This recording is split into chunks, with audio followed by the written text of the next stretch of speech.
എൻ്റെ പേര് ലിജി. ഞാൻ ഹയർ സെക്കൻഡറി സ്കൂൾ ഫിസിക്സ് അധ്യാപികയായിട്ട് വർക്ക് ചെയ്യുകയാണ്.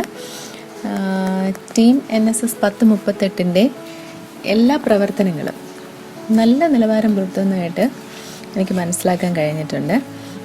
നിങ്ങളുടെ ഹെൽത്ത് ക്ലിനിക്കിൻ്റെ ഭാഗമായിട്ട് അല്ലേ, നിങ്ങൾ ചെയ്ത ആക്ടിവിറ്റീസ്, ലോഷൻ മേക്കിംഗ്, പിന്നെ ഇപ്പോൾ ഇതാ ലോക്ക്ഡൗൺ എന്ന് പറഞ്ഞിട്ട് അതിൻ്റെ ഭാഗമായിട്ട് നിങ്ങൾ ഫുഡ് കിറ്റൊക്കെ ആൾക്കാർക്ക് വിതരണം ചെയ്തു. പിന്നെ നിങ്ങളെ കൂട്ടുകാരുടെ ഒത്തിരി പാചക ക്ലാസ്സുകളൊക്കെ ഞാൻ കേട്ടു. ഷാലുവിൻ്റെ ഞാൻ കറക്റ്റ് ഓർക്കുന്നില്ല, അലുവ ഉണ്ടാക്കാനും കട്ട്ലറ്റ് ഉണ്ടാക്കാനും ഒക്കെ പഠിപ്പിച്ചു. അതൊക്കെ ഞാനും കേട്ടു. നന്നായിട്ടുണ്ട്. നിങ്ങളുടെ ആ ടാലൻസ് എല്ലാം ദൈവം തന്നിട്ടുള്ള എല്ലാം നിങ്ങൾക്ക് നന്നായിട്ട് ഉപയോഗിക്കാൻ കഴിയട്ടെ എന്ന് ആശംസിക്കുന്നു. പക്ഷേ ഇതിനോടൊപ്പം നമ്മളെല്ലാവരും ഇനി +1 എക്സാം എഴുതേണ്ട കൂട്ടുകാരാണ് അല്ലേ. നിങ്ങളൊക്കെ സയൻസ് കുട്ടികൾ കാണും, കൊമേഴ്സിലെ കുട്ടികൾ കാണും. എന്നാലും ഒരു ഫിസിക്സ് ടീച്ചർ എന്ന നിലയ്ക്ക് ഫിസിക്സിലെ ഒരല്പ കാര്യങ്ങൾ, ചാപ്റ്റേഴ്സിൽ ഇച്ചിരി ഇമ്പോർട്ടൻറ്റ് കാര്യങ്ങളൊക്കെ നിങ്ങളുമായിട്ട് ഷെയർ ചെയ്യാമെന്നാണ് ഞാനിപ്പോൾ കരുതുന്നത്. അപ്പോൾ എനിക്കറിയാം നിങ്ങളെല്ലാവരും തന്നെ ഫിസിക്സ് എക്സാം ഡേറ്റൊക്കെ അറിഞ്ഞ സമയത്ത് നിങ്ങൾ ഒത്തിരി തവണ ഇതെല്ലാം റിവൈസ് ചെയ്തിട്ടുണ്ടാവും. പലതവണ ടെസ്റ്റ് പേപ്പേഴ്സ് എഴുതി കാണും. അതിലുപരി നിങ്ങളുടെ ടീച്ചേഴ്സ് അല്ലേ, സ്കൂളിൽ ഓരോ ചാപ്റ്ററിലെയും എല്ലാ റിവിഷൻസും തന്ന് ട്യൂഷൻ ക്ലാസ്സിൽ റിവിഷൻ ചെയ്ത് കാണും. നിങ്ങളെല്ലാ ക്വസ്റ്റ്യൻ പേപ്പറുകൾ വെച്ച് റിവിഷൻ ചെയ്ത് കാണും, ഒക്കെ ചെയ്തിട്ടുണ്ടാവും.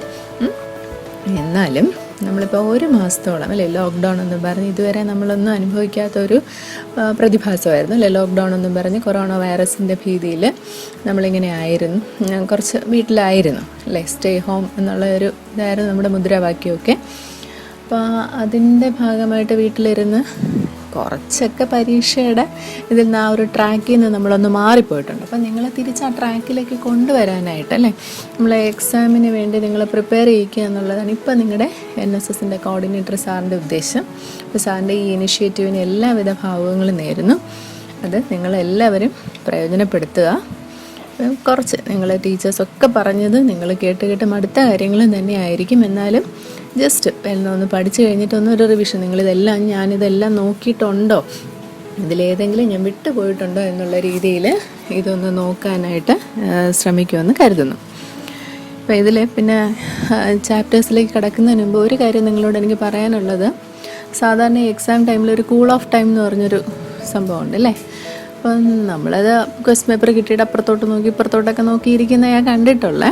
പക്ഷേ അതങ്ങനെ വേണ്ട. ആ ഒരു 15 മിനിറ്റ്സ് എന്ന് പറയുന്നത് ശരിക്കും ഫിസിക്സ് ക്വസ്റ്റ്യൻ ഒക്കെ ആൻസർ ചെയ്യുന്ന ഒരു കുട്ടിയെ സംബന്ധിച്ചിടത്തോളം വളരെ ഇമ്പോർട്ടൻ്റ് ആണ് ആ 15 മിനിറ്റ്സ് എന്ന് പറയുന്നത്. അന്നേരം അതിൽ എൻ്റെ അഭിപ്രായത്തിൽ ആദ്യത്തെ ഒരു 5 മിനിറ്റ് നിങ്ങൾ ക്വസ്റ്റ്യൻ പേപ്പർ കംപ്ലീറ്റ് ആയിട്ടൊന്ന് വായിക്കുക. രണ്ടാമത്തെ ഒരു 5 മിനിറ്റ് എന്ന് പറയുമ്പോൾ നിങ്ങൾ അതിൽ ഓരോ സെക്ഷനിൽ അല്ലെ, പാർട്ട് A പാർട്ട് B എന്നൊക്കെ പറഞ്ഞ സെക്ഷൻസിൽ ഏതൊക്കെ ക്വസ്റ്റ്യൻ ഓരോ സെക്ഷനിലും എത്ര ക്വസ്റ്റ്യൻസ് എഴുതണം എന്ന് പറഞ്ഞിട്ടില്ലേ, അതിൽ ഏതൊക്കെ ക്വസ്റ്റ്യൻ ഞാൻ ആൻസർ ചെയ്യണം എന്ന് തീരുമാനിക്കുക. അതൊന്ന് സൈഡിൽ പെൻസിൽ വെച്ച് ടിക്ക് ചെയ്ത് വെക്കുക. ഇനി മൂന്നാമതൊരു 5 മിനിറ്റ് ഉണ്ടല്ലേ, ആ 5 മിനിറ്റ് സമയത്ത് ഓരോ ക്വസ്റ്റ്യനും എടുക്കുക, 1 വേർഡ് ഒഴികെ. ബാക്കിയുള്ള ക്വസ്റ്റ്യൻസിൽ എന്തൊക്കെ പോയിന്റ്സ് ഞാൻ എഴുതണം എന്ന് തീരുമാനിച്ച് വയ്ക്കുക. എന്നിട്ട് മാത്രം എക്സാമിൻ്റെ ഫൈനൽ നിങ്ങളുടെ സ്റ്റാർട്ടിങ് ബെല്ലടിക്കുമ്പോൾ ക്വസ്റ്റ്യൻ ആൻസർ എഴുതി തുടങ്ങാൻ ശ്രദ്ധിക്കണം. അപ്പോൾ ഇതൊക്കെ നിങ്ങൾക്ക് അറിയുന്നതാണ്, എന്നാലും ഒന്ന് ഓർമ്മിപ്പിച്ചെന്നേ ഉള്ളൂ. നമുക്ക് ജസ്റ്റ് ഒന്ന് ഫാസ്റ്റായിട്ട്, നിങ്ങളെ ബോറടിപ്പിക്കാതെ ജസ്റ്റ് ഒന്ന് ഫാസ്റ്റായിട്ട് നമുക്ക് ഓരോ ചാപ്റ്ററിൽ എന്തൊക്കെ കാര്യങ്ങൾ നിങ്ങളൊന്ന് നോക്കിയിരിക്കണമെന്ന് നമുക്കൊന്ന് നോക്കാം. ഇപ്പോൾ ഒന്നാമത്തെ ചാപ്റ്റർ എന്ന് പറയുമ്പോൾ അതിനകത്ത് ഫിസിക്കൽ വേൾഡാണ്. അതിൽ വളരെ അങ്ങനെ ഒത്തിരി കാര്യങ്ങളൊന്നും നിങ്ങൾക്ക് പഠിക്കാനില്ല. പക്ഷേ അതിലുള്ള ആ ഒരു 4 ഫോഴ്സുകളെ പറ്റി അല്ലേ, ഫോഴ്സസ് ഇൻ നേച്ചർ എന്ന് പറഞ്ഞിട്ട് 4 ഫോഴ്സുകളെ പറ്റി പറയുന്നുണ്ട്. അപ്പോൾ ആ ഫോഴ്സുകളെല്ലാം തന്നെ അതിൻ്റെ സ്ട്രെങ്ത് എത്ര, അതിൻ്റെ റേഞ്ച് എത്ര, അതിലേതാ വലുത് ഏതാ ചെറുത്, ഇതേക്കുറിച്ച് നന്നായിട്ടൊരു ബോധം നിങ്ങൾക്ക് ഉണ്ടായിരിക്കണം. അതിൽ നിന്നൊരു 1 വേർഡോ മാച്ച് ദ ഫോളോയിങ്ങിലോ എന്തെങ്കിലുമൊക്കെ ഒരു ക്വസ്റ്റ്യൻ ചോദിക്കാനായിട്ട് സാധ്യതയുണ്ട്. ഇനി രണ്ടാമത്തെ ചാപ്റ്റർ എന്ന് പറയുന്നത് യൂണിറ്റ്സ് ആൻഡ് ഡയമെൻഷൻസ് ആണല്ലേ. അതിനകത്ത് നിങ്ങൾക്കറിയാവുന്ന പോലെ principle of homogeneity, error analysis, dimension quantities അല്ലേ, ഇത്രയൊക്കെയാണ് അതിനകത്ത് വരുന്നത്. അതിൽ എറർ അനാലിസിസിൽ നിന്ന് ഒരു പ്രോബ്ലം സാധാരണയായിട്ട് ചോദിച്ച് കണ്ടിട്ടുണ്ട്. ടെക്സ്റ്റ് ബുക്സിലെ പ്രോബ്ലംസൊക്കെ വർക്ക്ഡ് ഔട്ട് എക്സാമ്പിൾസൊക്കെ ഒന്ന് നന്നായിട്ട് നോക്കുക. പിന്നെ ഡയമെൻഷൻസ് അല്ലേ, ക്വാണ്ടിറ്റീസിൻ്റെ ഡയമെൻഷൻ നമ്മൾ ഇതുവരെ നിങ്ങൾ പഠിച്ചിട്ടില്ലാത്തൊരു സംഭവമാണ് ഡയമെൻഷൻ എഴുതുക എന്നുള്ളത്. അപ്പോൾ എൻ്റെ അഭിപ്രായത്തിൽ നമ്മളിപ്പോൾ ഫിസിക്സ് ഇപ്പോൾ നിങ്ങൾ +1 ആയി, +1 സ്റ്റുഡൻസ് ആണ് അല്ലേ, +1 കംപ്ലീറ്റഡ് സ്റ്റുഡൻസ് ആണ്. അപ്പോൾ നമ്മളൊരു 8ാം ക്ലാസ് തൊട്ടൊക്കെ ഫിസിക്സ് പഠിക്കുന്നവരാണ്. അപ്പോൾ ഇതുവരെ 8ാം ക്ലാസ് തൊട്ട് +1 വരെ നിങ്ങൾ ഫിസിക്സിൽ ഏതൊക്കെ ഫിസിക്കൽ ക്വാണ്ടിറ്റീസ് നമ്മൾ മനസ്സിലാക്കിയിട്ടുണ്ടോ ആ ഫിസിക്കൽ ക്വാണ്ടിറ്റീസിൻ്റെ എല്ലാം തന്നെ ഡയമെൻഷൻസും അതിൻ്റെ SI യൂണിറ്റ് എങ്ങനെ വരും എന്നുള്ളത്, എങ്ങനെ എഴുതണം എന്നുള്ളത് നന്നായിട്ട് നിങ്ങളത് ഡിറൈവ് ചെയ്ത് തന്നെ മനസ്സിലാക്കി വെച്ചാൽ ആ ഒരു സെക്ഷൻ കംപ്ലീറ്റ് ആയിട്ട് നിങ്ങൾക്ക് ആൻസർ ചെയ്യാൻ കഴിയും. അടുത്ത ചാപ്റ്റർ എന്ന് പറയുന്നത് motion in A straight line ആണ്. അതിൽ വെലോസിറ്റി, ആക്സിലറേഷൻ അങ്ങനെയൊക്കെ പറഞ്ഞ് അല്ലേ, സ്പീഡ്, ഇങ്ങനെ കുറേ ക്വാണ്ടിറ്റീസ് ഉണ്ട്. ഈ ക്വാണ്ടിറ്റീസിൻ്റെ എല്ലാം തന്നെ ഡെഫിനിഷനും ഡിസ്റ്റിങ്ഷൻ ബിറ്റ്വീൻ അല്ലേ, വെലോസിറ്റി ആൻഡ് സ്പീഡ്, അതുപോലെ ഡിസ്റ്റൻസ് ആൻഡ് ഡിസ്പ്ലേസ്മെൻറ്റ്, ഈ ഒരു ഡിസ്റ്റിങ്ഷനൊക്കെ ഒന്ന് നന്നായിട്ട് മനസ്സിലാക്കി വയ്ക്കുക. പിന്നെ ഇക്വേഷൻ ഓഫ് മോഷൻ, അതിൻ്റെ 2 ഡെറിവേഷൻസ് ഉണ്ട്. ഇക്വേഷൻസ് ഗ്രാഫിക്കൽ മെത്തേഡ് വഴിയും അല്ലാതെയുള്ള ഡെറിവേഷനും, ആ 2 ഡെറിവേഷനും നന്നായിട്ട് നിങ്ങൾ ചെയ്യാനായിട്ട് പഠിച്ചു വെക്കണം. അതിൽ ഗ്രാഫിക്കൽ മെത്തേഡിലെന്ന് പറയുമ്പോൾ ഒത്തിരി ഗ്രാഫ് തന്നിട്ട് ഇതിനകത്ത് പ്രോബ്ലംസ് സാധാരണ ചോദിക്കാറുണ്ട്. ഗ്രാഫിക്കൽ മെത്തേഡിൽ ഏതെങ്കിലും ക്വസ്റ്റ്യനൊക്കെ തന്നിട്ട് നിങ്ങൾക്ക് ആ ഗ്രാഫിൽ നിന്ന് അതിനകത്ത് വെലോസിറ്റി, ആക്സലറേഷൻ കണ്ടുപിടിക്കുക, അതുപോലെ ഏരിയ അണ്ടർ ദ ഗ്രാഫ് എന്തിനെ സൂചിപ്പിക്കുന്നു, ഇങ്ങനെയുള്ള ക്വസ്റ്റ്യൻസും, പിന്നെ equations of motion, velocity, initial velocity, final velocity, acceleration, ഇതൊക്കെ കണ്ടുപിടിക്കാനുള്ള ക്വസ്റ്റ്യൻസും ഒക്കെയാണ് ഈ ചാപ്റ്ററിൽ നിന്ന് മെയിനായിട്ട് ചോദിച്ചു കണ്ടിട്ടുള്ളത്. അപ്പോൾ അത് ക്ലിയർ ആയി കാണുമെന്ന് കരുതുന്നു. ഇതെ അടുത്ത ചാപ്റ്റർ എന്ന് പറയുന്നത് 4ാമത്തെ chapter, motion in a plane. ഇതിനകത്ത് ഒരു കുറച്ചുകൂടെ തൊട്ട് മുന്നത്തെ ചാപ്റ്ററിനേക്കാളും കുറച്ചുകൂടെ കാര്യങ്ങൾ നമുക്ക് പഠിക്കാനായിട്ടുണ്ട്. അതിൽ ആദ്യം 2 ലോസ് ആണ്. വെക്ടർ അഡീഷൻ അല്ലേ, വെക്ടേഴ്സ് എന്ന് പറഞ്ഞൊരു പുതിയ കോൺസെപ്റ്റ് നിങ്ങൾ പഠിക്കുകയാണ്. അതിനകത്ത് 2 ലോസ്, വെക്ടർ അഡീഷൻ, ട്രയാങ്കിൾ ലോയും പാരലോഗ്രാം ലോയും, അതിൻ്റെ സ്റ്റേറ്റ്മെൻറ്റ്സ് നന്നായിട്ട് പഠിക്കണം. പിന്നെ അത് കഴിഞ്ഞ് വരുമ്പോൾ പ്രൊജക്ടൈൽ അല്ലേ, പ്രൊജക്ടൈലിൽ നിങ്ങൾ എഴുതി പഠിച്ചിട്ടുള്ള ഡെറിവേഷൻസ് ആയിരിക്കും. പ്രൊജക്ടൈലിൻ്റെ maximum height, time of flight, range, ഈ 3 ഡെറിവേഷൻസും അതിൻ്റെ ഫോർമുലാസും കൂടെ ഒന്ന് കാണാതെ പഠിച്ചു വെക്കുക. ഡെറിവേഷനോടൊപ്പം തന്നെ ഈ ഫോർമുലാസ് ചിലപ്പോൾ നമുക്ക് ഒരു മാത്സ് ഫോളോയിങ്ങിലൊക്കെ ചോദിക്കാൻ സാധ്യതയുണ്ട്. അപ്പോൾ അതൊക്കെ ഒന്ന് ആ ഫോർമുല കാണാതെ തന്നെ പഠിച്ചു വയ്ക്കുക. പ്രോബ്ലം സെക്ഷനിലൊക്കെ റേഞ്ച് കാൽക്കുലേറ്റ് ചെയ്യാനൊക്കെ ചോദിച്ചാൽ അറിയണം. അതിൻ്റെ ലാസ്റ്റ് പാർട്ടാണ് സർക്കുലർ മോഷൻ വരുന്നത്. സർക്കുലർ മോഷനകത്ത് പുതിയ 1-2 കോൺസെപ്റ്റ് വരുന്നുണ്ട്. Linear velocity, angular velocity, angular acceleration, centripetal ആക്സിലറേഷനൊക്കെ, ഇതിൻ്റെയൊക്കെ ഡെറിവേഷൻസും നിങ്ങൾ നന്നായിട്ട് ഡിറൈവ് ചെയ്യാൻ പഠിക്കണം. അടുത്തതായിട്ട് 5ാമത്തെ ചാപ്റ്റർ, ലോസ് ഓഫ് മോഷൻ. ഇതിൽ ഫസ്റ്റ് പഠിക്കേണ്ടത് ഏതാണ് നിങ്ങൾക്കറിയാം, ഏതാ? ന്യൂട്ടൺസ് ലോസ് ഓഫ് മോഷൻ അല്ലേ. അതിൻ്റെ സ്റ്റേറ്റ്മെൻറ്റും അതിൻ്റെ ആപ്ലിക്കേഷൻസും. ആപ്ലിക്കേഷൻ എന്ന് പറയുമ്പോൾ ന്യൂട്ടൻ്റെ ഫസ്റ്റ് ലോയിൽ തന്നെ ഇനേർഷ്യ എന്നുള്ള കോൺസെപ്റ്റ് എന്താണ് അതൊക്കെ നോക്കണം. സെക്കൻഡ് ലോയിലെ കൺസർവേഷൻ വരും. ദെൻ തേർഡ് ലോ ആണെങ്കിലോ അല്ലേ, അതിൽ തേർഡ് ലോ റോക്കറ്റ് പ്രൊപ്പൽഷൻ ഉണ്ട്, റീകോയിൽ ഓഫ് എ ഗൺ ഉണ്ട്, ഇതൊക്കെ നന്നായിട്ട് പഠിക്കാം. ദെൻ അതിൻ്റെ ആ ചാപ്റ്ററിൻ്റെ ഇത്രയും ഒക്കെ നന്നായിട്ട് നോക്കിയതിന് ശേഷം നിങ്ങൾക്ക് അതിനകത്ത് വരുന്നത് ഫ്രിക്ഷനാണ്. ഫ്രിക്ഷൻ പറയുമ്പോൾ അതിൻ്റെ ലോസ് എല്ലാം അല്ലേ, 2 ടൈപ്പ് ഫ്രിക്ഷൻ, അതിൻ്റെ ലോസ് ഉണ്ട്. ദെൻ അതിൻ്റെ അഡ്വാൻറ്റേജസ്, ഫ്രിക്ഷൻ്റെ അഡ്വാൻറ്റേജ് എന്താ, ഡിസഡ്വാൻറ്റേജ് എന്താ, ദെൻ റോളിംഗ് ഫ്രിക്ഷനാണോ സ്ലൈഡിങ് ഫ്രിക്ഷനാണോ കൂടുതൽ അല്ലേ, ഇത് ഓർക്കുന്നുണ്ടായിരിക്കും അല്ലേ. ക്വസ്റ്റ്യൻ സാറിന് ക്വസ്റ്റ്യൻ പേപ്പറിൽ കണ്ടിട്ടുള്ള ക്വസ്റ്റ്യനാണ് റോളിംഗ് ഫ്രിക്ഷൻ, സ്ലൈഡിങ് ഫ്രിക്ഷൻ്റെ ഏതാ വാല്യൂ വലുത് എന്നുള്ളത്. ദെൻ പിന്നെ വരുന്ന ഒരു ക്വസ്റ്റ്യൻ അതിനകത്ത് ബാങ്കിങ് ആംഗിളൊക്കെ പഠിച്ചല്ലേ നമ്മൾ. അതിനകത്ത് tangent of the angle of friction is equal to coefficient of friction എന്ന് പറഞ്ഞ ഡെറിവേഷൻ പഠിക്കുന്നില്ല, അതൊന്ന് എഴുതി പഠിക്കുക. അതൊക്കെ ചോദിക്കുന്ന ക്വസ്റ്റ്യൻസ് ആണ്. ദെൻ പിന്നെ നമ്മൾ വരുമ്പോൾ അതിനകത്ത് വരുന്ന ഇതാണ് ഒരു മെയിനായിട്ട് വരുന്നൊരു കോൺസെപ്റ്റാണ് ബാങ്കിങ് ഓഫ് റോഡ്സ് അല്ലേ. ബാങ്കിങ് ഓഫ് റോഡ്സ് വരുമ്പോൾ അതെന്താണ് ആ കോൺസെപ്റ്റ് എന്ന് ക്ലിയറായിട്ട് മനസ്സിലാക്കണം. അതിലുപരി അത് കഴിഞ്ഞ് വരുമ്പോൾ ഒരു ടേണിങ്ങിലൊക്കെ വരുമ്പോഴത്തേക്ക് ഒരു വെഹിക്കിൾ ഏത് സ്പീഡിൽ പോകണം, ഫോർമുല ഓർമ്മയുണ്ടായിരിക്കും. V=√RG tan θ എന്നൊക്കെ പറഞ്ഞില്ലേ, ആ ഡെറിവേഷന് ഒന്ന് നന്നായിട്ട് ഡിറൈവ് ചെയ്യാൻ ആ ഫോർമുല നന്നായിട്ട് എങ്ങനെ കിട്ടുന്നു എന്നുള്ളത് പഠിച്ചു വെക്കാം. ഇനി അടുത്ത 6ാമത്തെ ചാപ്റ്റർ എന്ന് പറയുന്നത് ഏതാ? Work energy and power. ഇതിൽ കുറച്ചധികം കാര്യങ്ങൾ തന്നെ ഉണ്ട് പഠിക്കാനായിട്ട്. അതിൽ ആദ്യം work energy theorem. Work energy theorem അതിൻ്റെ സ്റ്റേറ്റ്മെൻറ്റും പ്രൂഫും പഠിക്കണം. പിന്നെ അതുപോലെ conservation of energy. Conservation of energy പറയുമ്പോൾ നമുക്ക് സാധാരണ അത് എക്സാമ്പിൾ ഉപയോഗിച്ച് പ്രൂവ് ചെയ്യാൻ ചോദിക്കാറുണ്ട്. അപ്പോൾ എക്സാമ്പിൾ പറയുമ്പോൾ 2 എക്സാമ്പിൾ നമുക്ക് ടെക്സ്റ്റിൽ നിന്ന് തന്നെ പറയാം. സെയിം ചാപ്റ്ററിലെ ഒരു ഫ്രീലി ഫോളിംഗ് ബോഡിയുടെ ഒരു എക്സാമ്പിൾ ഉണ്ട്. അതില്ലാതെ നമ്മൾ ഓസിലേഷൻ പഠിക്കുമ്പോൾ സിമ്പിൾ ഹാർമോണിക് മോഷനിൽ അല്ലേ, ഒരു ബോബ് ഓസിലേറ്റ് ചെയ്യുമ്പോൾ അതിൻ്റെ എക്സ്ട്രീം പൊസിഷനും അതിൻ്റെ ഈക്വിലിബ്രിയം പൊസിഷനും പറഞ്ഞിട്ട് അവിടുത്തെ നമ്മൾ പൊട്ടൻഷ്യൽ എനർജിയും കൈനറ്റിക് എനർജിയും കാൽക്കുലേറ്റ് ആൻഡ് ടോട്ടൽ എനർജിയുടെ ഗ്രാഫൊക്കെ വരയ്ക്കുന്ന ഒരു ഓർമ്മയുണ്ടല്ലോ അല്ലേ. അപ്പോൾ ആ ഗ്രാഫ് അതും നമുക്കിവിടെ ഈ എനർജി കൺസർവേഷനിൽ ഇവിടെ നമുക്ക് എക്സാമ്പിളായിട്ട് തന്നെ നമുക്ക് എഴുതാവുന്നതാണ്. ഇനി ഇതിനകത്ത് 2 ഡിഫറൻസിയേഷൻ ക്വസ്റ്റ്യൻസ് ഉണ്ട്. ഒന്ന് കൺസർവേറ്റീവ് ഫോഴ്സും നോൺ കൺസർവേറ്റീവ് ഫോഴ്സും വിത്ത് എക്സാമ്പിൾ.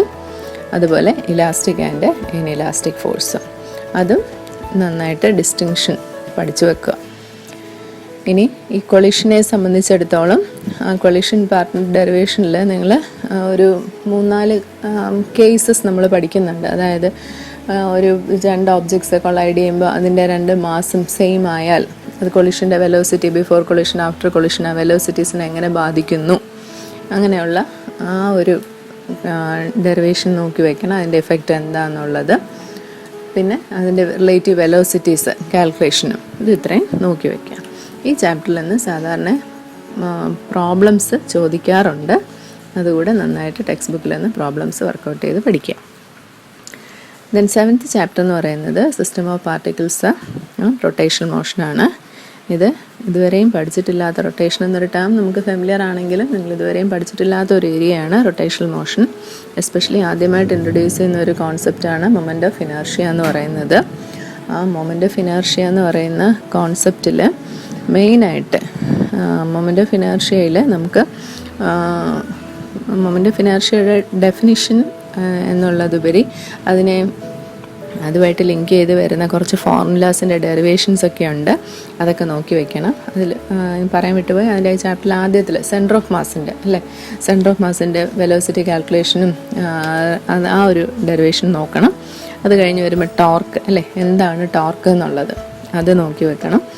പിന്നെ ഞാൻ പറഞ്ഞല്ലോ 1-2 ഡെറിവേഷൻസ്, അതായത് നിങ്ങളൊന്ന് നോട്ട് ചെയ്താൽ മതി. L = R × P, dL/dt = τ = L I അല്ലേ, L alpha, then I alpha, then kinetic energy of a rotating body half I omega square എന്നുള്ള derivation, then L = I omega. ഇത്രയും കാര്യങ്ങൾ ഈ ഒരു ഡെറിവേഷൻസ് ഒക്കെ ഇതിൽ നിന്നൊക്കെ ഒരു ഡെറിവേഷൻ സാധാരണ ഈ ചാപ്റ്ററിൽ ഒരു ഡെറിവേഷൻ സാധാരണ പരീക്ഷയ്ക്ക് ചോദിക്കാറുണ്ട്.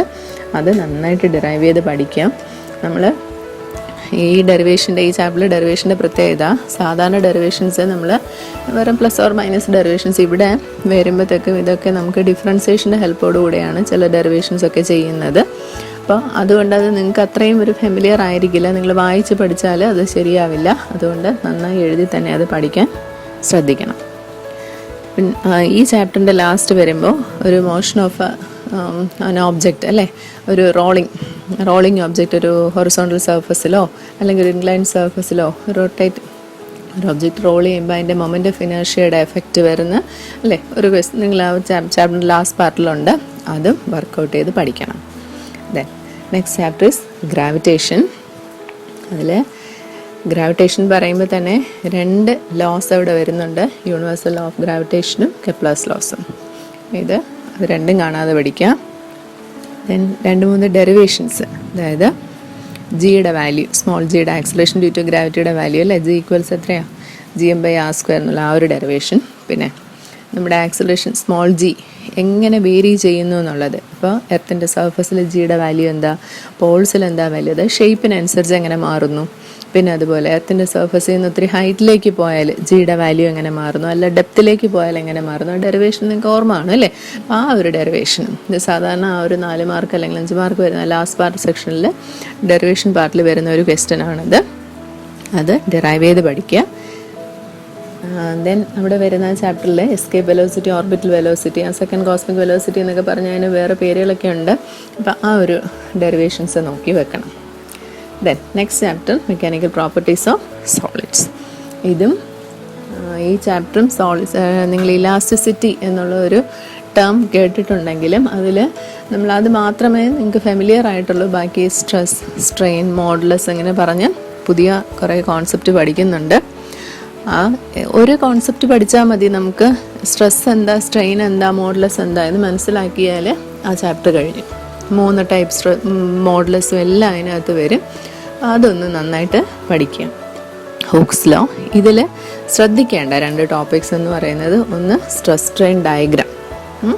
അതിൽ ആ ഡയഗ്രത്തിൽ ഓരോ പോയിൻറ്റ്സും എന്താണ്, സ്ട്രെസ് സ്ട്രെയിൻ ഡയഗ്രത്തിൽ ആ പോയിൻ്റ് സിഗ്നിഫിക്കൻസ് എന്താണ്, അത് നന്നായിട്ട് മനസ്സിലാക്കി വെക്കണം. പിന്നെ അതുപോലെ ഒരു ഡെറിവേഷൻ ഓർക്കുന്നുണ്ടായിരിക്കും, potential energy half stress into strain എന്ന് പറഞ്ഞൊരു ഡെറിവേഷൻ പഠിക്കുന്നില്ലേ നിങ്ങൾ, എനർജി ഓഫ് സ്ട്രെയിൻ, അത് നോക്കി വയ്ക്കുക. ഇത് സാധാരണ ചിലപ്പോൾ നമ്മൾ വിട്ടു പോകാൻ സാധ്യതയുണ്ട്, അതൊന്ന് നോക്കി വയ്ക്കാൻ ശ്രമിക്കാം. ഇനി നെക്സ്റ്റ് ചാപ്റ്റർ എന്ന് പറയുന്നത് മെക്കാനിക്കൽ പ്രോപ്പർട്ടീസ് ഓഫ് ഫ്ലൂയിഡ്സ് ആണ്. ഫ്ലൂയിഡ്സിൽ ഒത്തിരി ടോപ്പിക്സ് നമ്മൾ പഠിക്കാനായിട്ടുണ്ട്. അതായത് കുറച്ച് definitions, surface tension, viscosity, capillarity, ഇതിൻ്റെയൊക്കെ ഡെഫിനിഷൻസ് പഠിക്കുക. പിന്നെ surface tension is equal to surface energy ആണെന്നുള്ള പ്രൂഫ് പഠിക്കുക. ഇതിലെല്ലാം ഉപരി കുറച്ച് പുതിയ ലോസ് ഇക്വേഷൻസ് നമ്മൾ, അതായത് ഒന്ന് equation of continuity, Bernoulli's theorem, അതിൻ്റെ applications, Stokes formula, excess pressure, പിന്നെ ഡ്രോപ്പ്, ബബിൾ, ഇതൊക്കെ ഇതിൽ നിന്നൊക്കെ സ്ഥിരമായിട്ട് 6 മാർക്ക് ക്വസ്റ്റ്യൻ്റെ പാർട്ടിൽ, ലാസ്റ്റ് പാർട്ടിൽ, ഫൈനൽ പാർട്ടിൽ ക്വസ്റ്റ്യൻ കണ്ടിട്ടുണ്ട്. ഒരിക്കലും ഈ ചാപ്റ്റർ ഒന്ന് അവോയ്ഡ് ചെയ്ത് വിട്ട് പഠിക്കുകയൊന്നും ചെയ്യരുത്. ഇതിനകത്ത് ഇമ്പോർട്ടൻ്റ് ആയിട്ടുള്ള ക്വസ്റ്റ്യൻസ് ഉള്ളതാണ്. നന്നായി തന്നെ ഈ ഒരു ചാപ്റ്റർ പഠിക്കാനായിട്ട് ശ്രമിക്കുക. ഒത്തിരി വെയിറ്റേജും ഉള്ള ഒരു ചാപ്റ്ററാണിത്. നെക്സ്റ്റ് ചാപ്റ്റർ എന്ന് പറയുന്നത് തെർമൽ പ്രോപ്പർട്ടീസ് ഓഫ് മാറ്റർ ആണ്. തെർമൽ പ്രോപ്പർട്ടീസ് ഓഫ് മാറ്ററിനകത്ത് ഫസ്റ്റ് വരുന്ന ടെമ്പറേച്ചർ കൺവേർഷൻ അല്ലേ, 3 സ്കെയിലുകളല്ലേ നമുക്കുള്ളത്. അപ്പോൾ ആ ഒരു ടെമ്പറേച്ചർ നിന്ന് മറ്റേലോട്ട് 2 സ്കെയിലുകളിലേക്ക് എങ്ങനെ കൺവേർട്ട് ചെയ്യാം എന്നുള്ള അറിഞ്ഞിരിക്കുക. അത് കഴിഞ്ഞിട്ട് അതിനകത്ത് വരുമ്പോൾ നമ്മൾ എക്സ്പാൻഷൻ ഓഫ് സോളിഡ്സ് എന്നുള്ള ഒരു ചാപ്റ്റർ ഉണ്ട്. എക്സ്പാൻഷൻ ഓഫ് സോളിഡ്സ് എന്നുള്ള ഒരു ഏരിയ ഉണ്ട്. അപ്പോൾ അത് പഠിക്കുക. അതിനകത്ത് ഓരോ കോഎഫിഷ്യൻസും, ലീനിയർ, വോളിയം, സൂപ്പർഫിഷ്യൽ, ഇതിൻ്റെയൊക്കെ കോഎഫിഷ്യൻസ് തമ്മിലുള്ള റിലേഷൻ അത് എങ്ങനെ കിട്ടുന്നു എന്നുള്ള ഡിറൈവ് ചെയ്ത് പഠിക്കാം. ഇതിൽ ഇമ്പോർട്ടൻ്റ് ആയിട്ട് വരുന്നതാണ് അനോമലസ് എക്സ്പാൻഷൻ ഓഫ് വാട്ടർ, അതിൻ്റെ ആപ്ലിക്കേഷനും. അപ്പോൾ അതിൽ ആ ഗ്രാഫ് ശ്രദ്ധിക്കണം, അനോമലസ് എക്സ്പാൻഷൻ്റെ ഗ്രാഫ്. ആ ഗ്രാഫിൽ വോളിയം എവിടെയാണ് കൂടുതൽ, ഡെൻസിറ്റി എവിടെയാണ് കൂടുതൽ, മിനിമം വാട്ടറിൻ്റെ ഡെൻസിറ്റി എവിടെയാണ്, ഏതാണ് അതിൻ്റെ മിനിമം വാല്യൂ, മാക്സിമം വാല്യൂ എന്താ, ഇതൊക്കെ ആ ഗ്രാഫിൽ നിന്ന് നന്നായി മനസ്സിലാക്കി വയ്ക്കാം. ഇതിൻ്റെ ഒരു ആപ്ലിക്കേഷനായിട്ട് അക്വാറ്റിക് ആനിമൽസിൻ്റെ ലൈഫ് എങ്ങനെ സേവ് ചെയ്യുന്നു എന്നൊരു ക്വസ്റ്റ്യനും നമ്മൾ ടെക്സ്റ്റിൽ പറയുന്നുണ്ട്. അതൊക്കെ നന്നായിട്ട് നോക്കി വയ്ക്കാം. പിന്നെ ഇതിൽ വരുന്നത് ട്രിപ്പിൾ പോയിൻ്റ്, സ്പെസിഫിക് ഹീറ്റ്, ഈ ഒരു ഏരിയയൊക്കെ ഒന്ന് നന്നായിട്ട് നോക്കി വയ്ക്കാൻ ശ്രമിക്കണം. അടുത്തതായിട്ട് തെർമോഡൈനാമിക്സ് എന്ന ചാപ്റ്ററാണ്. തെർമോഡൈനാമിക്സിനകത്ത് അതിൽ 3 laws, 0th law, first law, second law of thermodynamics, ഇത് 3 നന്നായിട്ട് സ്റ്റേറ്റ്മെൻറ്റ് കാണാതെ പഠിച്ചു വയ്ക്കുക. അതിലുപരി അതിൻ്റെ ആപ്ലിക്കേഷൻസ് എന്ന് പറയുമ്പോൾ കാർനോട്ട് എഞ്ചിൻ്റെ ആ പ്രോസസ്സ്, 4 പ്രോസസ്സ്, അതെങ്ങനെയാണ് അതിൻ്റെ വർക്കിംഗ് സൈക്കിൾ എന്നുള്ള 4 പ്രോസസ്സ്, അതിൻ്റെ ഗ്രാഫും അത് പഠിക്കണം. ദെൻ അതിൻ്റെ എഫിഷ്യൻസി കാൽക്കുലേഷൻ്റെ ഫോർമുലയും അതിൻ്റെ പ്രോബ്ലവും നന്നായിട്ട് പഠിക്കുക. ദെൻ കാർനോട്ട്സ് റെഫ്രിജറേറ്റർ അല്ലേ, അതിൻ്റെ ഒരു സ്കീമാറ്റിക് ഡയഗ്രാം ഉണ്ട്, അത് പഠിക്കണം. അതിൻ്റെ എഫിഷ്യൻസി കാൽക്കുലേഷനും നോക്കി വെക്കണം. ദെൻ അതിന് മുമ്പ് പറയേണ്ടിയിരുന്നതാണ് work done during an isothermal പ്രോസസ്സും അഡിയബാറ്റിക് പ്രോസസ്സും. ആ 2 കാര്യങ്ങളും കൂടെ ഈ ചാപ്റ്ററിൽ നോക്കി വയ്ക്കാൻ ശ്രമിക്കാം. ദെൻ നെക്സ്റ്റ് ചാപ്റ്റർ എന്ന് പറയുന്നത് കൈനറ്റിക് തിയറി ഓഫ് ഗ്യാസസ് ആണ്. അതിലാദ്യം തന്നെ പഠിക്കേണ്ടത് തന്നെയാണ് postulates of kinetic theory of gases. Minimum 4 postulate എങ്കിലും എഴുതാനായിട്ട് പഠിച്ചു വെക്കണം. Then expression for pressure exert by a gas, ഇതാണ് ഇതിലെ ഡെറിവേഷൻ അല്ലേ. ഇതാണ് ഈ ചാപ്റ്ററിൽ മെയിനായിട്ട് വരുന്ന ഡെറിവേഷൻ, എന്നാണ് expression for pressure exert by a gas. അത് നോക്കി പഠിച്ചു വെക്കണം. അത് കഴിഞ്ഞിട്ട് ഡിഗ്രീസ് ഓഫ് ഫ്രീഡം, നേരത്തെ നമ്മൾ പറഞ്ഞതാണ്, ഡിഗ്രീസ് ഓഫ് ഫ്രീഡവും സ്പെസിഫിക് ഹീറ്റും അത് തമ്മിലുള്ള ഒരു റിലേഷനുണ്ട് ഓരോന്നിൻ്റെയും, അത് നോക്കി വെക്കണം. Then mean free path, RMS velocity, law of equipartition of energy, ഇതൊന്നും മറന്നു പോരുത്. ഈ ടേംസ് നമ്മൾ ചിലപ്പോൾ വിട്ടുപോകാൻ സാധ്യതയുള്ളതാണ്. അസൈൻമെൻറ്റായിട്ടൊക്കെ എഴുതിയിട്ടുള്ള ടോപ്പിക്സ് ആയിരിക്കും ചിലപ്പോൾ, അത് വിട്ടുപോകരുത്. അത് നന്നായിട്ട് ഈ ഡെഫിനിഷൻസ് പഠിക്കാനും ഓർക്കുക. ഇനി നമ്മുടെ മുമ്പിൽ 2 ചാപ്റ്റേഴ്സാണുള്ളത്, ഓസിലേഷൻസും വേവ്സും. അത് ഓസിലേഷൻസ് എന്ന് പറയുമ്പോൾ അതിനകത്ത് ആദ്യം സിമ്പിൾ ഹാർമോണിക് മോഷൻ, അതിൻ്റെ ഡെഫിനിഷൻ എന്താണ്, ബേസിക് ഡെഫിനിഷനും അതിൻ്റെ ക്യാരക്ടറിസ്റ്റിക്സും, ആ ക്യാരക്ടറിസ്റ്റിക്സ് അതിൻ്റെ ആംപ്ലിറ്റ്യൂഡ്, അതിൻ്റെ ഫ്രീക്വൻസി എന്താ, ടൈം പീരീഡ് എന്താ, ആ ഒരു ഡെഫിനിഷൻസൊക്കെ അതിനകത്ത് നോക്കി വയ്ക്കാം. പിന്നെ സിമ്പിൾ പെൻഡുലത്തിൻ്റെ ടൈം പീരീഡിൻ്റെ കാൽക്കുലേഷൻ, ആ ഫോർമുല അത് ഡിറൈവ് ചെയ്യാനായിട്ട് പഠിച്ചു വെക്കണം. എൻ്റെ ഗ്രാഫിൽ ഞാൻ നേരത്തെ വർക്ക് എനർജി പവർ പറഞ്ഞപ്പോൾ എനർജി കൺസർവേഷൻ്റെ കാര്യം പറഞ്ഞപ്പോൾ അവിടെ പറഞ്ഞതാണ് ഈ സിമ്പിൾ പെൻഡുലത്തിൻ്റെ എനർജി കാൽക്കുലേഷൻ നമുക്ക് അതിന് എക്സാമ്പിളായിട്ട് പറയാമെന്ന്. അത് ഒന്നുകൂടെ റിപ്പീറ്റ് ചെയ്യുന്നു. നമുക്കതിവിടെ ഈ ചാപ്റ്ററിലാണോ ഉള്ളത്, നമുക്ക് അവിടെ ചോദിച്ചാൽ രണ്ടിടത്താൽ ചോദിച്ചാലും നമുക്കത് എഴുതാവുന്നതാണ്. അതിൻ്റെ ഗ്രാഫൊക്കെ ടോട്ടൽ എനർജി ഏതാ, പൊട്ടൻഷ്യൽ എനർജിയുടെ കർവ് ഏതാ, കൈനറ്റിക് മാറിപ്പോരുത്, ഏത് പൊസിഷനിലാണ്, ഇക്വിലിബ്രിയം പൊസിഷനിലാണോ അതോ എക്സ്ട്രീം പൊസിഷനിലാണോ, ഏത് പൊസിഷനിലാണ് എനർജി മാക്സിമം വരുന്നത്. സാധാരണ എക്സാം പേപ്പർ വാല്യൂ ചെയ്യുമ്പോൾ കുട്ടികൾ തെറ്റിക്കുന്ന ഒരു ക്വസ്റ്റ്യനാണ്. ടോട്ടൽ എനർജി കർവ് നന്നായിട്ട് ചെയ്യും, പൊട്ടൻഷ്യൽ എനർജിയും കൈനറ്റിക് എനർജിയും മാറിപ്പോകുന്നത് കണ്ടിട്ടുണ്ട്. അപ്പോൾ അതുകൊണ്ട് നന്നായിട്ട് അതൊരു ഐഡിയ ഉണ്ടാക്കി വയ്ക്കുക, ഏത് പോയിന്റിലാണ് അത് കൂടുന്നത് കുറയുന്നതെന്നൊന്ന് മനസ്സിലാക്കി വയ്ക്കുക. ദെൻ ഡാംഡ് ഓസിലേഷനും റെസൊണൻസും, ഈ രണ്ട് കാര്യങ്ങളും കൂടെ കോൺസെപ്റ്റ് വൈസ് എന്താണെന്ന് നോക്കി വെച്ചാൽ ഈ ചാപ്റ്റർ കഴിഞ്ഞു. ഇനി വരുന്നത് നമ്മുടെ ലാസ്റ്റ് ടോപ്പിക് ഏതാ, വേവ്സ്. അതിൽ വേവ്സ് എന്ന് പറയുമ്പോൾ തന്നെ നിങ്ങൾ ഫെമിലിയർ ആയിട്ടുള്ള 2 ടൈപ്പ് വേവ്സ് ഉണ്ട്. ഏതൊക്കെയാണ്, ലോഞ്ചിറ്റ്യൂണലും ട്രാൻസ്വേഴ്സ് വേവ്സും. അതിൻ്റെ ഡിഫറൻസിയേഷൻ 1-2 പോയിൻറ്റ്സ് നോക്കി വയ്ക്കുക. അത് കഴിഞ്ഞിട്ട് വെലോസിറ്റി, ഒരു വേവിൻ്റെ വെലോസിറ്റി, ലോഞ്ചിറ്റ്യൂൺ വേവിൻ്റെ വെലോസിറ്റി പല മീഡിയം മാറുമ്പോൾ അതെങ്ങനെ മാറുന്നു എന്നുള്ളത് നോക്കി വയ്ക്കുക. മാത്രമല്ല പ്രഷർ, ടെമ്പറേച്ചർ, ഹ്യൂമിഡിറ്റി ഇതൊക്കെ വേരി ചെയ്യുന്നതിനനുസരിച്ച് വെലോസിറ്റിക്ക് എങ്ങനെ വേരിയേഷൻ വരുന്നു എന്നുള്ള ആ ന്യൂട്ടൺസ് ലാപ്ലേസ് കറക്ഷൻ ഫോർമുലയൊക്കെ ഉണ്ടല്ലോ അല്ലേ. അപ്പോൾ അതൊക്കെ ഒന്ന് നന്നായിട്ട് ആ ഫോർമുല, അതിൻ്റെ എഫക്റ്റ് എന്താണ്, ചുമ്മാ നമുക്ക് ആ ഫോർമുല എഴുതി വെച്ചിട്ട് കാര്യമില്ല, അതെന്താണ്, എങ്ങനെ മാറുന്നു കാണാതെ പഠിക്കുകയല്ല, അത് ആ കോൺസെപ്റ്റ് അറിയാമെങ്കിൽ മാത്രമേ നമുക്ക് അവിടെ അത് ആൻസർ ചെയ്യാനായിട്ട് കഴിയുള്ളൂ. ഇനി വരുന്നത് പ്രോഗ്രസീവ് വേവും സ്റ്റേഷനറി വേവുമാണ്. അപ്പം അതിൽ എനിക്ക് നിങ്ങളോട് പറയാനുള്ളത് പ്രോഗ്രസീവ് വേവും സ്റ്റേഷനറി വേവിൻ്റെ ഇക്വേഷനും സ്റ്റാൻഡേർഡ് ഇക്വേഷൻ കാണാതെ പഠിക്കുക. എന്തിനാണ് കാണാതെ പഠിക്കുന്നതെന്ന് ചോദിച്ചാൽ നമുക്കിവിടെ നിന്ന് പ്രോബ്ലംസ് ചോദിക്കും. പ്രോബ്ലം ചോദിക്കുമ്പോൾ നമുക്ക് അതിൻ്റെ പ്രോബ്ലത്തിൻ്റെ first part whether it is a progressive wave or it is a stationary wave എന്നാണ്. അപ്പോൾ അത് മനസ്സിലാക്കണമെങ്കിൽ നമുക്ക് ഇക്വേഷനുമായിട്ട്, സ്റ്റാൻഡേർഡ് ഇക്വേഷനുമായിട്ട് കമ്പയർ ചെയ്താണ് അത് എഴുതേണ്ടത്.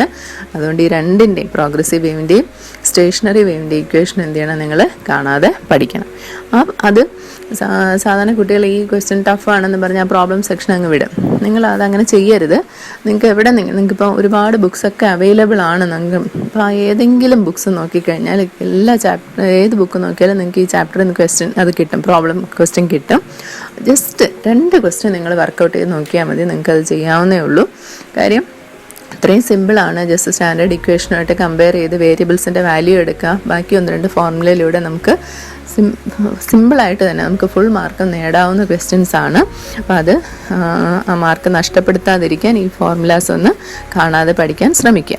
ഇനി നിങ്ങൾക്ക് ഏറ്റവും ഇഷ്ടമുള്ള ഒരു ടോപ്പിക്കാണ് ഏതാണ്, നിങ്ങളുടെ why open pipes are preferable to closed pipes എന്ന് പറഞ്ഞാൽ ക്വസ്റ്റ്യൻ ആൻസർ എന്നുള്ള രീതിയിൽ നമ്മൾ അല്ലേ പറയുന്ന സാധാരണ പൈപ്പിൻ്റെ ഇതൊക്കെ വരച്ച് നമ്മൾ പൂക്കൾ പോലെയൊക്കെ വരച്ച് നമ്മൾ അതിനകത്ത് നോഡും ആൻറ്റി നോഡും ഒക്കെ മാർക്ക് ചെയ്ത് അതിനകത്തെല്ലാം ഫ്രീക്വൻസി കാൽക്കുലേഷൻ ചെയ്യുന്നതാണ്. അത് എല്ലാവർക്കും അറിയാവുന്ന ടോപ്പിക്കാണ്, അത് ചെയ്ത് പഠിക്കാം. ഇനി ലാസ്റ്റ് ടോപ്പിക്കാണ് ഏതാ, ഡോപ്ലർ ഇഫക്റ്റ്. ഡോപ്ലർ ഇഫക്റ്റിനെ പറ്റി പറയുമ്പോൾ അതിൽ ഒന്ന് what is Doppler effect, what is its application, what are its applications, പിന്നെ അതിൻ്റെ ഫോർമുല ബേസ് ചെയ്തൊരു പ്രോബ്ലം. ഇത് 3 അതിൽ നിന്ന് ചോദിച്ച് കണ്ടിട്ടുള്ളത്. അപ്പം ആദ്യത്തെ 2 പാർട്ടും നിങ്ങൾ ചെയ്യും, മൂന്നാമത്തത് പ്രോബ്ലം ചെയ്യാതിരിക്കാറുണ്ട് ചിലപ്പോൾ. അപ്പോൾ അവിടെയും ഞാനൊരു എളുപ്പ വഴി പറയാം. എളുപ്പ വഴി എന്ന് പറഞ്ഞാൽ നിങ്ങൾ ഫോർമുല നിങ്ങൾ കാണാതെ പഠിക്കുക. അത് കഴിഞ്ഞാൽ നമുക്ക് ഓരോ കേസാണ്, പല കേസുകളായിട്ടാണ്. ഇപ്പോൾ ഒരു source is approaching a listener, അല്ലെങ്കിൽ ambulance is approaching a person standing on a railway platform, ഇങ്ങനെയൊക്കെ പറഞ്ഞാൽ നിങ്ങൾ ക്വസ്റ്റ്യൻ വായിക്കുമ്പോൾ നിങ്ങൾക്ക് മനസ്സിലാവും. അപ്പോൾ നമുക്കിതിൽ VL എന്നൊക്കെ പറഞ്ഞ വെലോസിറ്റി ഓഫ് സോഴ്സ് ലിസണറൊക്കെ ഉണ്ടല്ലേ. അപ്പോൾ ഇതിലേതാണ് പോസിറ്റീവ് ഏതാണ് നെഗറ്റീവ്, ഇതിനനുസരിച്ചാണ് നമ്മുടെ ഫോർമുല മാറുന്നത്. അതിനൊരു സിമ്പിളായിട്ട് നിങ്ങൾക്ക് ഇതിനേക്കാളും എളുപ്പ വഴി അറിയാമായിരിക്കും, എന്നാലും ജസ്റ്റ് ഒരു ഇതായിട്ട് പറയാമെന്നുള്ളത്, നിങ്ങളിപ്പോൾ നിങ്ങളുടെ ഒരു നോട്ട്ബുക്ക് എടുത്തിട്ട് S എന്നും L എന്നും എഴുതുക. എസിൻ്റെ കുറച്ച് റൈറ്റ് സൈഡിലായിട്ട് L എന്നും എഴുതുക, SL. അപ്പോൾ എന്നിട്ട് ഇപ്പോൾ എസ്സിനെ നിങ്ങൾ സോഴ്സായിട്ട് സങ്കല്പിക്കുക, എല്ലിനെ ലിസണറായിട്ടും. സോഴ്സ് എന്ന് പറയുമ്പോൾ സൗണ്ട് ഉണ്ടാക്കുന്ന ഏത് സോഴ്സ് ആണെങ്കിലും നമുക്ക് സോഴ്സായിട്ട് പറയാം. ഇപ്പോൾ ചിലപ്പോൾ ക്വസ്റ്റ്യനിൽ ആംബുലൻസ് എന്ന് പറയും, അല്ലെങ്കിൽ ട്രെയിൻ ഈസ് അപ്രോച്ചിങ് എന്നൊക്കെ പറയുന്നത്. അതാണ് ഏതെന്ന് പറയുന്നത് ഇവിടുത്തെ കേസിൽ സോഴ്സ് എന്ന് പറയുന്നത്. ദെൻ എൽ എന്ന് പറയുന്ന ഏതാണ്? ലിസണർ. നമ്മൾ ഓരോരുത്തരും അല്ലെ, പേഴ്സൺ എന്ന് പറയുന്നതാണ് ലിസണർ എന്ന് പറയുന്നത്. പിന്നെ ഈ ക്വസ്റ്റ്യൻ നമുക്ക് VS VL പോസിറ്റീവ് ആണോ ഇല്ലയോ എന്നറിയാനായിട്ട് നമുക്ക് ഇപ്പം എസ്സും എല്ലും അങ്ങനെയാണ് നമ്മൾ എഴുതിയേക്കുന്നത് അല്ലേ. അപ്പം എസ്സിൻ്റെ എല്ലിൻ്റെ റൈറ്റ് സൈഡിലോട്ട്, അപ്പം source is approaching a listener എന്ന് പറഞ്ഞാൽ എസ്സും എങ്ങോട്ട് പോവുക? എല്ലിൻ്റെ അടുത്തേക്ക് പോവുക. Source is approaching a listener, right സൈഡിലോട്ട്. ഇങ്ങനെ ഒന്ന് മനസ്സിലാക്കുക, right side movement positive, left side movement negative. Clear ആണോ? Right side movement positive, left side movement negative.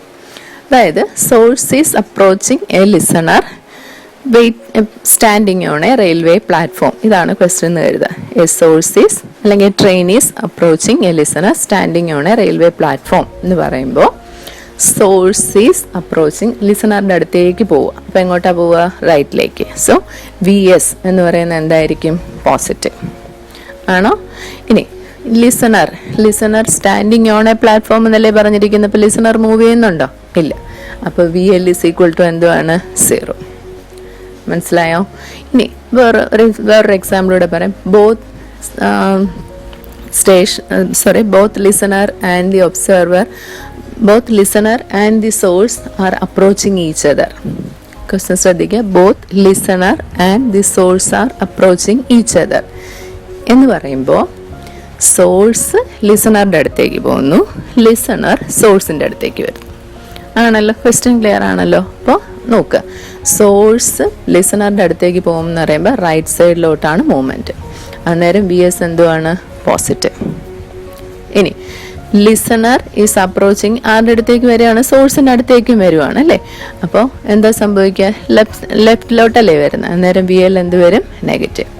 ഈ രണ്ട് കാര്യങ്ങൾ ഓർത്താൽ ആ വാല്യൂസ് പ്രോബ്ലത്തിൽ തന്നേക്കുന്ന വാല്യൂസ് km/h തന്നേക്കുന്നത്. അതിനൊന്ന് m/s അത് കഴിഞ്ഞില്ലെങ്കിൽ അങ്ങനെയും വിട്ട് ചെയ്താലും നമുക്ക് ആൻസർ കിലോമീറ്റർ അത്രയും അത് തന്നെ വരും. നമുക്ക് ഫൈനലി ഫ്രീക്വൻസി കഴിയുമെങ്കിൽ എന്തിലോട്ട് തന്നെ കൺവേർട്ട് ചെയ്ത് തന്നെ ചെയ്യാം, m/s. കാര്യം നമ്മൾ SI യൂണിറ്റിലാണ് എല്ലാം ആൻസർ ചെയ്യുന്നത്. അപ്പോൾ അതുകൊണ്ട് കൺവേർട്ട് ചെയ്താൽ ഈ ഒരു പ്രോബ്ലം നിങ്ങളെ കൊണ്ട് ചെയ്യാൻ സാധിക്കും.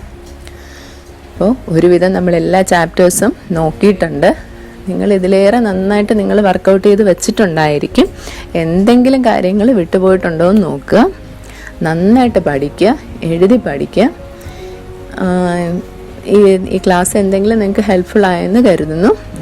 ഇതിനൊരവസരം ഒരുക്കിയ നിങ്ങളുടെ NSS ടീം കോർഡിനേറ്ററിനോടും സ്കൂൾ പ്രിൻസിപ്പലിനോടുമുള്ള നന്ദി രേഖപ്പെടുത്തിക്കൊണ്ട് ഞാൻ എൻ്റെ വാക്കുകൾ നിർത്തുന്നു.